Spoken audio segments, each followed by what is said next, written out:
People, this is Niger Commando Storytelling Challenge Day 27. Today's story is titled You Don't Know How to Play. Now, years ago, when I was much younger, my early 20s, my church had a small music group, we're just few, and we had this set of drums. Now, the church was still under construction, so we didn't leave our things in the church. So what happened was my pastor then had a white Range Rover. I still remember Range Rover or Land Rover, one of them. And after church, we'd take everything, the instruments, the keyboards, the drums, and then load them back into the Land Rover, and then you take them back to his house. So things were kept in his house. Every time we had service, the same process, was followed. They load it from his house and then bring to church and offload. So I became the church drummer, or I wanted to learn how to play drums. And so what it meant was I need to trek from our house to my pastor's house. Now, going through shortcuts, it was about 30 to 45 minutes.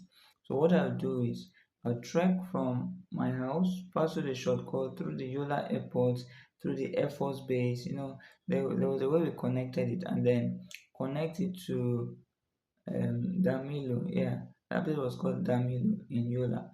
And so you came out of Damilo, and then when you get to the pastor's house, the drums already were uncoupled and kept together in his sitting room. So I'll need to take the drums, couple them, and play. So every time I wanted to practice, this is what I had to do. I had to first couple the drums, play the drums, and then return them. So this particularly, while I was playing, taking my shirt off, sweating, brought the drums out to the open, just practicing, trying to be better and to serve as a church drummer. Somebody from the other compound, it was a little boy, sent another person who was in the compound where I was to tell me that I didn't know how to play, I should stop playing. Now, that was discouraging with all my effort. So, what they were just saying was like, you're making noise, disturbing the whole environment, but I laughed it off and I just told them, I said, yeah, it's okay, don't worry, I'll get better. Now, my lesson from this is you always have people trying to discourage you.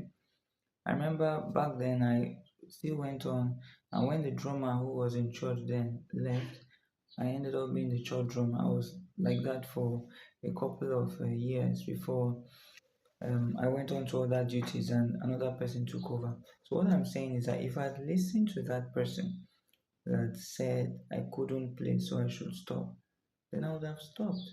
There are many of us who have either been, we've stopped what we wanted to do, we've stopped our quest just because somebody said something that hurt you.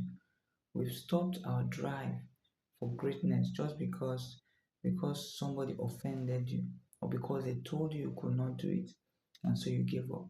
See, it doesn't matter whether the person who is telling you you cannot do it, whether the person has not done it before or whether the person has done it before, it doesn't matter.